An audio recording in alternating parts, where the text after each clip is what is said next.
សួស្តីបងប្អូនទាំងអស់គ្នាសូមស្វាគមន៍មកកាន់ Channel យើងខ្ញុំថ្ងៃនេះយើងខ្ញុំមានរឿងនិទានមួយមកអានជូនឲ្យបងប្អូនស្ដាប់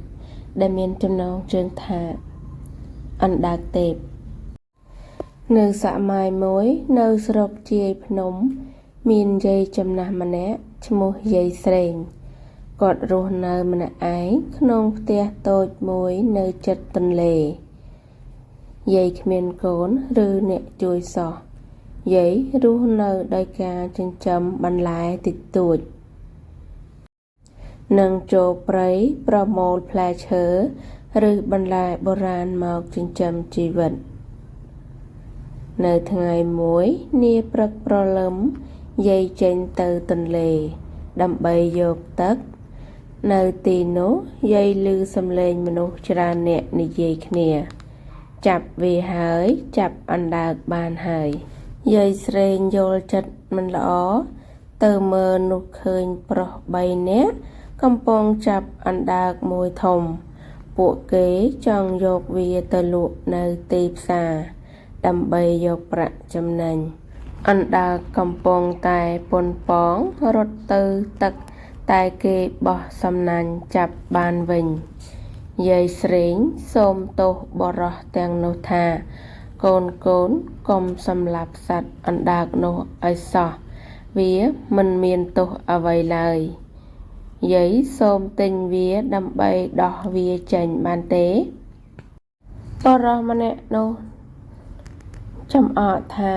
យាយចាស់ម្នាក់នេះតើនឹងមានអីទិញអណ្ដើកយើងមែនទេយាយស្រេងឆ្លើយស្ទើរតែយំយាយគ្មានអីទេតែយាយនឹងផ្ដល់អង្ករដល់កូនបន្តិចជាប្រាក់ដើម្បីឲ្យយាយបានដោះអណ្ដើកនេះទៅបរិសទាំងនោះក៏យល់ព្រមហើយយាយយកអណ្ដើកនោះទៅទន្លេមុនពេលយកវាចូលទឹកយាយនិយាយថាចូលរស់នៅសុខសាន្តណាកូនអណ្ដើក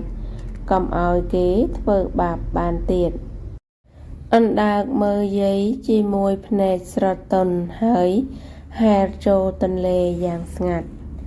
ច្រើនថ្ងៃកន្លងផុតទៅយាយស្រេងចាប់ផ្ដើមឈឺធ្ងន់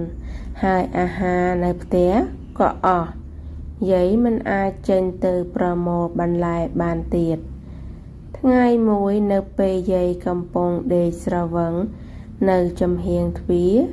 យាយឮសំឡេងចម្លែកពីទន្លេពេលគាត់ទៅមើលក៏ឃើញអណ្ដើកធំមួយកំពុងដើរឡើងមកពីទឹកតែវាមិនដូចអណ្ដើកធម្មតាទេ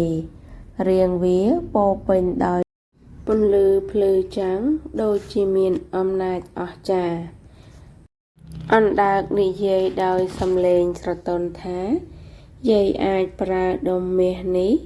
តាមតម្រូវការវានឹងមិនអស់ឡើយប្រសិនបើយាយប្រើដោយចិត្តសុចរិតបន្ទាប់ពីនិយាយចប់អណ្ដើកទេពបានជប់ពន្លឺមាសលើរាងកាយវាហើយវាបានបាត់ទៅវិញនៅក្នុងទន្លេពីថ្ងៃនោះមកយាយស្រេងក្លាយជាមនុស្សសម្បូរបែបមានអាហារគ្រប់គ្រាន់